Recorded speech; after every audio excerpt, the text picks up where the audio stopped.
આજે આપણે ધોરણ 7 પ્રકરણ 6 ત્રિકોણ અને તેના ગુણધર્મો આના અગાઉના વિડીયોમાં આપણે ત્રિકોણની પાયાની બાબતો સમજી ગયા. એના બાજુઓ, શિરોબિંદુઓ, ખૂણાઓ, ત્રિકોણના પ્રકાર, બાજુઓના આધારે, ખૂણાના આધારે, સામેના બિંદુઓ, શિરોબિંદુઓ, સામેની બાજુઓ, સામેના ખૂણાઓ, આ બધું શીખી ગયા.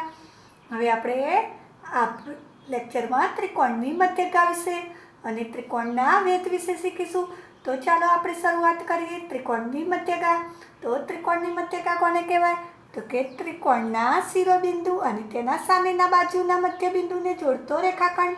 અહીંયા હું એક ત્રિકોણ દોરું છું, જે તમે જોઈ શકો છો કે આ મેં ત્રિકોણ દોર્યો છે.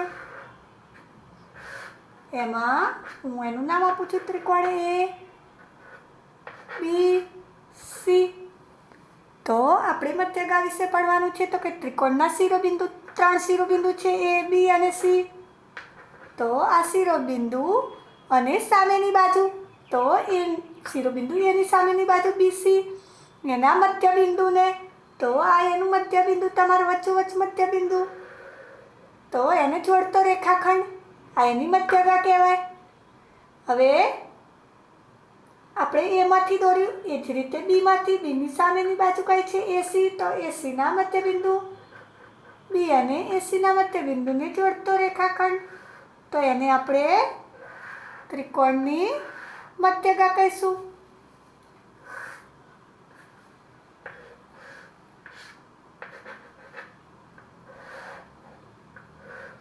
હવે એ જ રીતે શિરોબિંદુ C અને રેખાખંડ AB, એની મધ્યગા દોરશું. તો આ રીતે આપણે ત્રિકોણની મધ્યગાઓ દોરી શકીએ. તો ત્રિકોણની મધ્યગા દોરો એટલે તમે જોઈ શકો છો કે આ એક બાજુ છે BC, બે સરખા ભાગ થાય દરેકના. મધ્યગા એટલે મધ્યબિંદુને જોડતો રેખાખંડ. તો ત્રિકોણનો શિરોબિંદુ અને સામેની બાજુના મધ્યબિંદુને જોડતો રેખાખંડ, એને આપણે મધ્યગા કહીશું. તો હવે તમને ખબર પડી ગઈ મધ્યગા. તો ત્રિકોણને કેટલી મધ્યગાઓ દોરી શકાય? ત્રિકોણના કેટલા શિરોબિંદુ? 3. અને કેટલી બાજુ? 3. તો 3 શિરોબિંદુમાંથી 3 બાજુઓ પર કુલ 3 મધ્યગાઓ દોરી શકાય. કેટલી મધ્યગાઓ દોરી શકાય? 3 મધ્યગાઓ દોરી શકાય. અહીંયા તમને પ્રશ્ન પૂછે છે કોઈ પણ ત્રિકોણને કેટલી મધ્યગાઓ હોય છે? તો તમે જવાબ આપશો કે કેટલી મધ્યગાઓ હોય? પહેલાનો જવાબ તો કે 3 મધ્યગાઓ હોય. કોઈ પણ ત્રિકોણને 3 મધ્યગાઓ હોય. કેટલી મધ્યગાઓ હોય છે? 3 મધ્યગાઓ હોય છે. હવે બીજો પ્રશ્ન છે કે ત્રિકોણની મધ્યગા ત્રિકોણના અંદરના ભાગમાં છે, અંદરના ભાગમાં સમાયેલી હોય છે, એવો પ્રશ્ન પૂછે છે. તો તમે કહેશો કે આ ત્રિકોણનો અંદરનો ભાગ છે, તમે જોઈ શકો છો. તો ત્રિકોણની 3 મધ્યગાઓ ત્રિકોણના અંદરના ભાગમાં છે. તો આપણે કહીશું કે ત્રિકોણની મધ્યગા ત્રિકોણના અંદરના ભાગમાં હોય છે. તો હા, ત્રિકોણની મધ્યગાઓ ત્રિકોણના અંદરના ભાગમાં હોય છે. આ રીતે પ્રશ્ન પૂછાય. હવે તમને મધ્યગાની તો સમજણ પડી ગઈ કે ત્રિકોણના શિરોબિંદુમાંથી સામેની બાજુના મધ્યબિંદુને જોડતો રેખાખંડ, એને મધ્યગા કહીશું. તો 3 મધ્યગાઓ દોરી શકાય. હવે આપણે વેધ વિશે જોઈશું. તો આપણે વેધની વ્યાખ્યા જોઈએ. તો ચાલો, ત્રિકોણનો વેધ. તો ત્રિકોણનો વેધ કોને કહેવાય? તો કે ત્રિકોણના શિરોબિંદુથી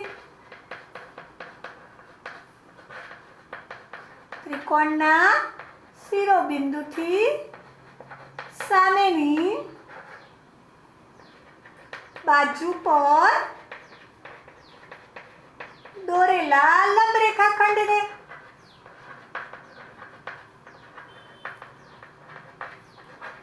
ત્રિકોણનો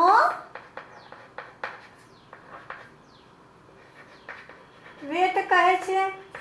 તો ત્રિકોણનો વેધ કોને કહેવાય? તો કે ત્રિકોણના શિરોબિંદુથી સામેની બાજુ પર દોરેલો લંબ રેખાખંડ. અહીંયા હું એક ત્રિકોણ દોરું છું, એના શિરોબિંદુમાંથી સામેની બાજુ પર લંબ રેખાખંડ દોરું છું, તમે જોઈ શકશો.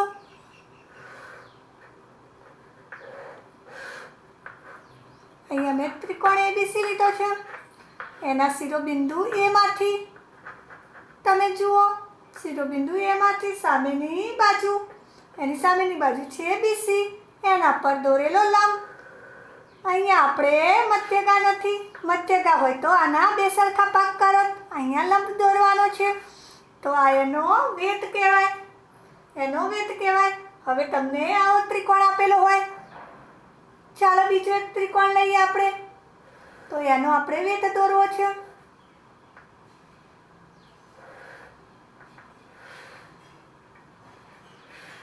મેં એક આવો ત્રિકોણ દોર્યો છે, એનું નામ પણ એબીસી આપું. તો હવે આપણે શિરોબિંદુ એમાંથી વેધ દોરવો છે, તો એમાંથી આપણે વેધ આ રીતે દોરી શકીએ. તો આ એનો વેધ છે, એને નામ આપણું આપણે એપી. આ ત્રિકોણ એબીસીનો વેધ એપી છે. કયો છે ત્રિકોણ એબીસીનો? એમાંથી દોરેલો વેધ એપી છે. આ રીતે આપણે વેધ દોરી શકીએ. 3 શિરોબિંદુ છે એટલે આપણે 3 વેધ દોરી શકીએ. અહીંયા તમને એવો પ્રશ્ન પૂછાય કે કોઈ પણ ત્રિકોણના કેટલા વેધ હોય છે? કોઈ પણ ત્રિકોણના કેટલા વેધ હોય છે? તો તમે કહેશો કે કેટલા વેધ હોય? તો કે ત્રિકોણને કેટલા શિરોબિંદુ છે? 3 શિરોબિંદુ હોય. તો 3 શિરોબિંદુમાંથી સામેની બાજુ પર દોરેલો લંબ રેખાખંડ એ ત્રિકોણનો વેધ છે. એટલે કે 3 શિરોબિંદુમાંથી 3 વેધ દોરી શકાય. તો આપણે કહીશું કે ત્રિકોણને 3 વેધ હોય છે. તો પહેલાનો જવાબ આપશું કે ત્રિકોણને 3 વેધ હોય છે. હવે તમને બીજો પ્રશ્ન એવો પૂછ્યો હોય કે શું વેધ હંમેશા ત્રિકોણના અંદરના ભાગમાં જ હોય? કોઈ પણ તમને એવો પ્રશ્ન પૂછ્યો હોય કે વેધ શું હંમેશા ત્રિકોણના અંદરના ભાગમાં જ હોય? જો તમને એવું ના લાગતું હોય તો કાચી આકૃતિ દોરો. તો અહીંયા તમે જોઈ શકો છો કે આ ત્રિકોણમાં વેધ ત્રિકોણના અંદરના ભાગમાં છે, અને આ ત્રિકોણનો વેધ તમે જુઓ છો કે ત્રિકોણના અંદરના ભાગમાં નથી, ત્રિકોણનો અંદરનો ભાગ આવ્યો છે. આ ત્રિકોણનો વેધ ત્રિકોણના બહારના ભાગમાં છે. તો આપણે આવી આકૃતિ દોરી શકીએ ને? તમારો પ્રશ્ન આ રીતે પૂછેલો હોય.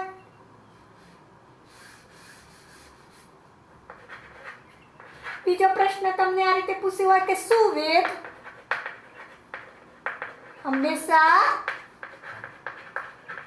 ત્રિકોણના અંદરના ભાગમાં જ આવે?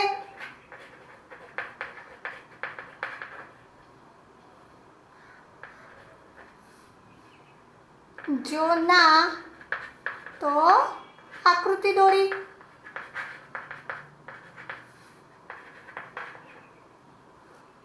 તો આકૃતિ દોરો. તો આપણે આ પ્રશ્નનો જવાબ આપી શકીએ કે શું વેધ હંમેશા ત્રિકોણના અંદરના ભાગમાં જ આવશે?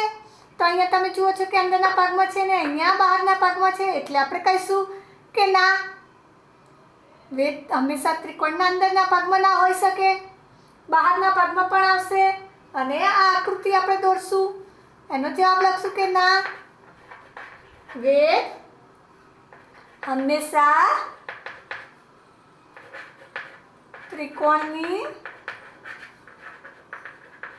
અંદરના ભાગમાં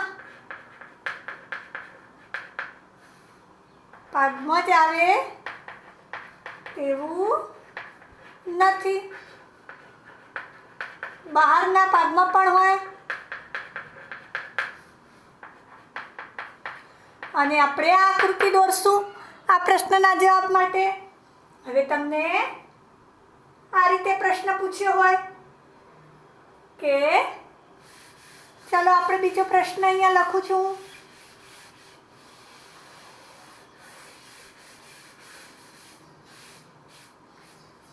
તમે એવો ત્રિકોણ વિચારી શકો કે જેના બે વેધ તેની બાજુઓ હોય.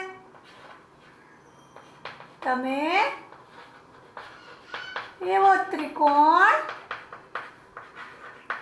વિચારી શકો કે જેના બે વેધ, કેટલા વેધ? બે વેધ, તેની બે બાજુઓ હોય.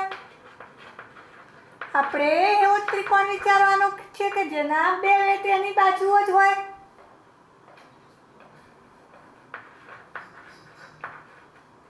તો ચાલો આપણે જોઈએ એવો ત્રિકોણ. અહીંયા હું એક ત્રિકોણ દોરું છું. તમે જોજો કે એમાં એના વેધ એની બાજુઓ છે કે નહીં. અહીંયા મેં આ ત્રિકોણ ABC દોર્યો છે. તમે જોઈ શકો છો કે આ ખૂણો કાટખૂણો છે. મેં કયો ત્રિકોણ દોર્યો છે? કાટકોણ. ત્રિકોણ ABC, કાટકોણ, ત્રિકોણ ABC દોર્યો છે. અહીંયા તમે જોઈ શકો છો કે એ બિંદુમાંથી સામેની બાજુ BC ઉપર, સામેની બાજુ BC ઉપર વેધ દોરો તમે. તો એ બિંદુમાંથી સામેની બાજુ પર વેધ દોરશો તો આ થશે રેખાખંડ AC. કયો થશે? રેખાખંડ AC. અને બી બિંદુમાંથી દોરો તમે. બી બિંદુમાંથી સામેની બાજુ, તો એની બી બિંદુની સામેની બાજુ AC છે, એમાંથી વેધ દોરશો તો પણ રેખાખંડ કયો થશે? BC. તો અહીંયા આપણે લખશું કે કયો ખૂણો કાટખૂણો છે? ખૂણો C. કાટખૂણો છે એટલે આપણે કહીશું કે આ કયો ત્રિકોણ છે? કાટકોણ ત્રિકોણ. કયો છે? કાટકોણ ત્રિકોણ. હવે એના વેધ ત્રિકોણ ABC ના કેટલા વેધ દોર્યા? મેં બે વેધ દોર્યા. ત્રિકોણ ABC ના બે વેધ કયા છે? AC અને BC.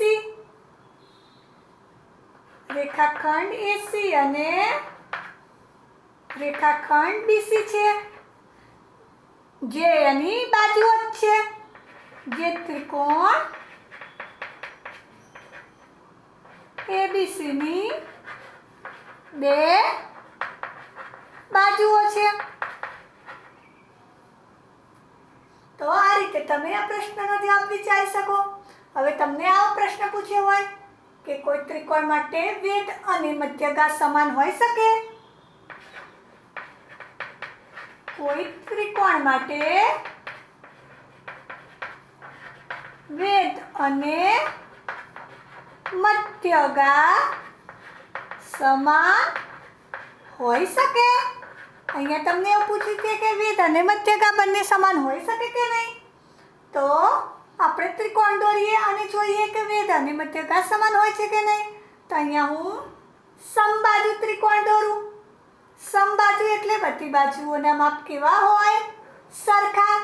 બધી બાજુઓના માપ કેવા હોય?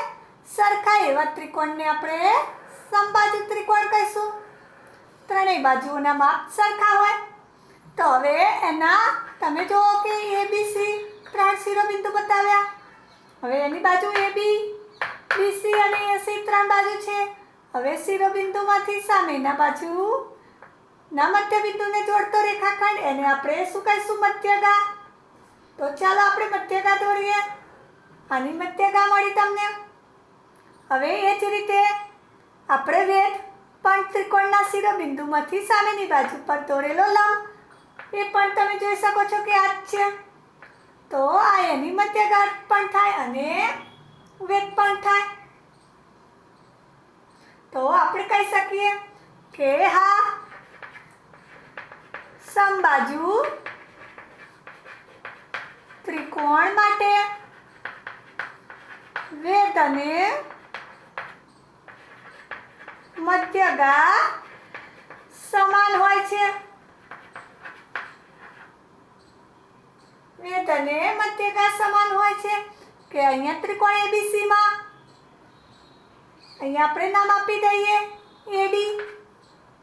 એને આપણે નામ આપીએ AD કે ત્રિકોણ ABC માં AD એ એની મધ્યગા છે અને વેધ પણ છે.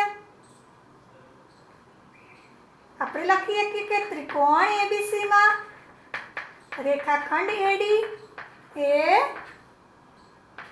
ત્રિકોણની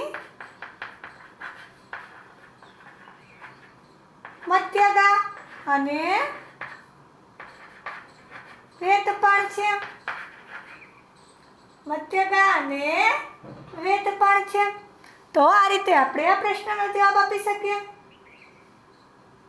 જો તમને આ વિડીયો ગમ્યો હોય તો તમારા મિત્રો સુધી શેર કરજો, લાઈક કરજો અને આવા વિડીયો જોતા રહેવા માટે મારી આ ચેનલને સબસ્ક્રાઈબ કરવાનું ના ભૂલતા.